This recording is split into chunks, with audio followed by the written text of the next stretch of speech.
Hello guys, simula na po ng umagang maulan. Ako po'y pupunta sa flight, pakikita ko po sa inyo ang istorya po dito sa Baybay Dagat, Barangay Gis, pag ganito pong maulan at wala pong makapalaot. Tara, samahan niyo po ako. At ako po'y palabas po dito sa aming looban po ng Barangay Gis at papunta po ako ng dagat. Habang papunta po ako ng dagat, ako po ay nagbibideo para po sa aking long for video. Labas na po ako ng aming looban. At natatanaw ko na po ang Baybay Dagat na dito sa Barangay Gis. Pakikita ko po ang buong detalye po dito po pag... Ha, Titesi! Kaway-kaway naman, Titesi! Ay, na-content din. Sa wakas. Ayan, ayan. Ayan Kaya po. ako'y nakalimutan na ako ng best friend. Ayan po ang best friend ko na kay Dalaga pa. At kami po magkasama pa. Hanggang sa ngayon po kami tumanda. Magkasama pa rin forever. Thank you. Maglolong for video ako din eh. Oh. Nakita ko po at natsyempohan ko ang aking kaibigang mahal. Lagi po yung nagko-comment sa akin tuwing ako po ay gumagawa ng content. At ayun na po guys, ako po ay narito na po sa Baybay Dagat ng Barangay Gis. Pakikita ko po sa inyo pag ganitong pong tagulan kung meron pong nakapalaot. Sabid muna si Nanay Esteron.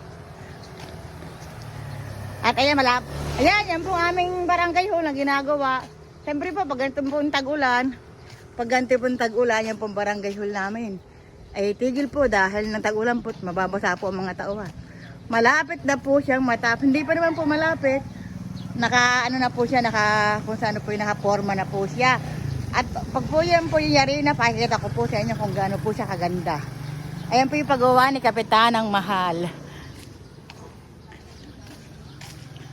Wala pong tinda ang kantin na kinakainan ko at tahimik na tahimik at tag-ulan nga po.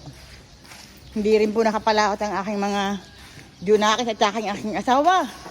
Ayan po ang kinakainan ko. Sarado po at wala pong tinda. Ayan po ang aking anak. May naayos, hindi po siya nakapalaot pero may pain po siya. Kahit po medyo maulan po dito at nakulimlim, may mga tao pa po rin nagtambay. Yung mga tao pa rin nagtambay, ang mga magkapwa, magdaragat siya. May truck. Hindi ko alam kung bakit. Siguro gawa po ng cater.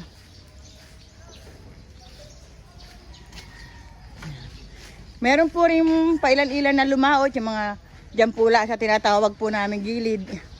Ayan. Nakalaot po yan, tinatawag po namin gilid. At kaganda naman tingnan ng dagat. Ayan po. Ang halera po ng aming bangka, ang mga kasamahan po namin na wala lahat kahit isang nakalaot. Tahimik na tahimik po ang paligid. Wala po kayong makikitang